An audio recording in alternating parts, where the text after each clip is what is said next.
Les récentes manœuvres de l'armée russe remodèlent le paysage stratégique, captant l'attention mondiale avec son approche méthodique et multiforme de la guerre. Cette analyse se penche sur les principaux développements et manœuvres tactiques de l'armée russe révélant un mélange de stratégies traditionnelles et modernes visant à étendre son contrôle sur diverses régions. Les forces russes emploient des tactiques d'encerclement stratégique, depuis le nord pour isoler Noka Persia dans le but d'affaiblir ses défenses. Après avoir sécurisé les approvisionnements en nourriture, elles se concentrent désormais sur la capture des ressources en bois, soulignant le rôle essentiel de la logistique et du contrôle des ressources dans leurs opérations.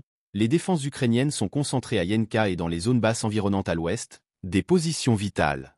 Pour retarder les avancées russes et protéger les territoires clés, le contrôle de la vaste zone au nord de Noka Persia a été solidifié par les forces russes créant une zone tampon pour sécuriser leurs avancées, en tirant parti des terrains élevés et en évitant les terrains bas. Elles minimisent la vulnérabilité aux contre-attaques. Les rapports indiquent que les soldats russes emploient des tactiques de guerre urbaine à New York comme le fait de jeter des explosifs dans les bâtiments pour démoraliser les défenseurs et prendre le contrôle. Des progrès significatifs sont constatés dans le village de Dba, où les forces russes avancent régulièrement et consolident leur position. La majorité du village de Spina est désormais sous contrôle russe, ce qui marque une réussite critique dans leur campagne et déstabilise davantage la région. La stratégie de l'armée russe présente un mélange de techniques, de guerre traditionnelle et moderne donnant la priorité à la capture de ressources pour assurer des lignes d'approvisionnement durables pour des engagements prolongés. L'accent mis sur les terrains élevés et l'évitement des terrains bas souligne leur concentration sur la supériorité tactique et la minimisation des pertes. Les engagements urbains, en particulier l'utilisation d'explosifs à New York, signifient un changement vers des tactiques de combat urbain plus agressives.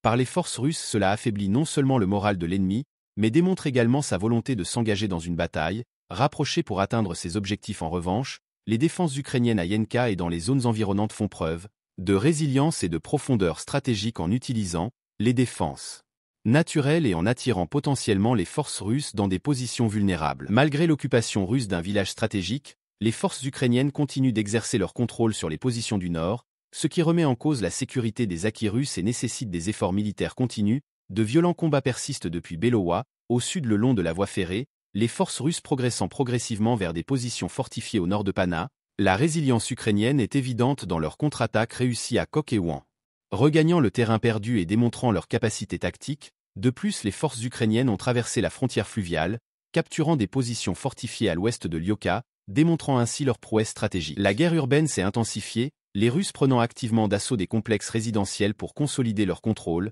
soulignant ainsi la nature rapprochée et brutale du conflit.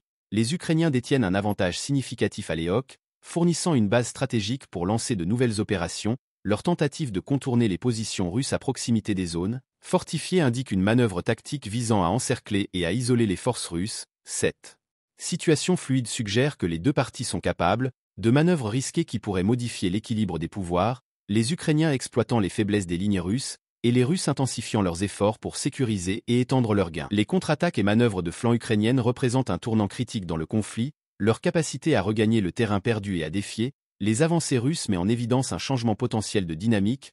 L'assaut des zones urbaines par les Russes souligne leur volonté désespérée de consolider leur contrôle et de repousser les forces ukrainiennes. La nature dynamique et imprévisible de ces engagements rend l'issue incertaine, les deux parties faisant preuve d'un sens tactique et d'une résilience considérable. La bataille pour le contrôle de cette région reste dynamique et intense. La combinaison de combats intenses, de manœuvres stratégiques et de guerre urbaine laisse présager un conflit prolongé aux enjeux élevés. Les développements dans les jours et semaines à venir seront cruciaux pour déterminer le contrôle éventuel de cette zone stratégiquement importante. Restez informés des derniers développements de ce conflit complexe. Suivez-nous pour des analyses approfondies et des mises à jour sur l'évolution des stratégies et des tactiques dans cette lutte géopolitique cruciale.